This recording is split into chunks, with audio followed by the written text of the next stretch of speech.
నాకు నిజం కోరికలు లేవు. నాకు మా అన్నయ్య ఏమనుకుంటారు, వీడు తప్పించుకుని తిరుగుతున్నాడు పని పాట లేక. మా అన్నయ్య ఒకటే మాట అన్నాడు, నీకు చిరంజీవి నీ తమ్ముడు కాకపోతే నువ్వు ఇలాగే ఉంటావురా అని అడిగాడు.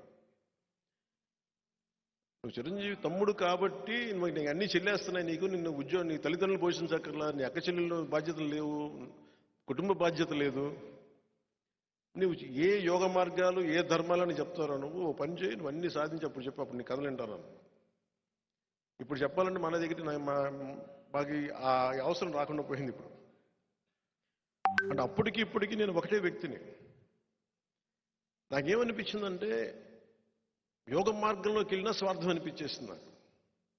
భక్తి మార్గానికి వెళ్ళినా కానీ తిరిగి వచ్చి ప్రపంచానికి చేయాలి.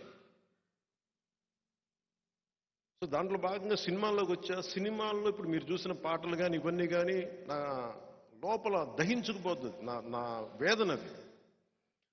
పుస్తకాల్లో, చరిత్ర పుస్తకాల్లో మనకి నీతులు అన్నీ చెప్తారు, ఒక్కొక్క నాయకుడు ఎంత గొప్ప కూడా చెప్తాడు, చట్టాలు ఎంత గొప్ప చెప్తాడు, ఒకటి పాటించేవాడు నాకు కనిపించరు. ఒకసారి ప్రతిదానికి నేను ఒక చిన్నపాటి పెన్షన్ కావాలన్నా నేను లంచం ఇవ్వాలి. సగటు మనిషికి ఉండే కోపాలు అన్నీ పెట్టుకుని సినిమాల్లో చూపిస్తే నా లోపల తృష్ణ తీరుద్దు అనుకున్నాను. సినిమాలు హిట్లు అవుతున్నాయి కానీ నేను అనుకుంటున్నా నాకు లోపల శాంతి రాల. నాకు కానీ నేనేం చేశానంటే ఒక 3-4 సినిమాలు చేసి నేను మా అన్నయ్యకి ఒకటే చెప్పదలుచుకున్నాను. ఆ రోజున నేను బద్దకొస్తుండే కాదు, ఖుషి తర్వాత ఇంకో 3-4 సినిమాలు చేసి 5 సినిమాలు చేసి సినిమాల నుంచి వెళ్ళిపోయి ఏదైనా ఒక ఆశ్రమంలో బతుకుదాం నా కోరిక, అంతమించి వేరే కోరిక లేదు.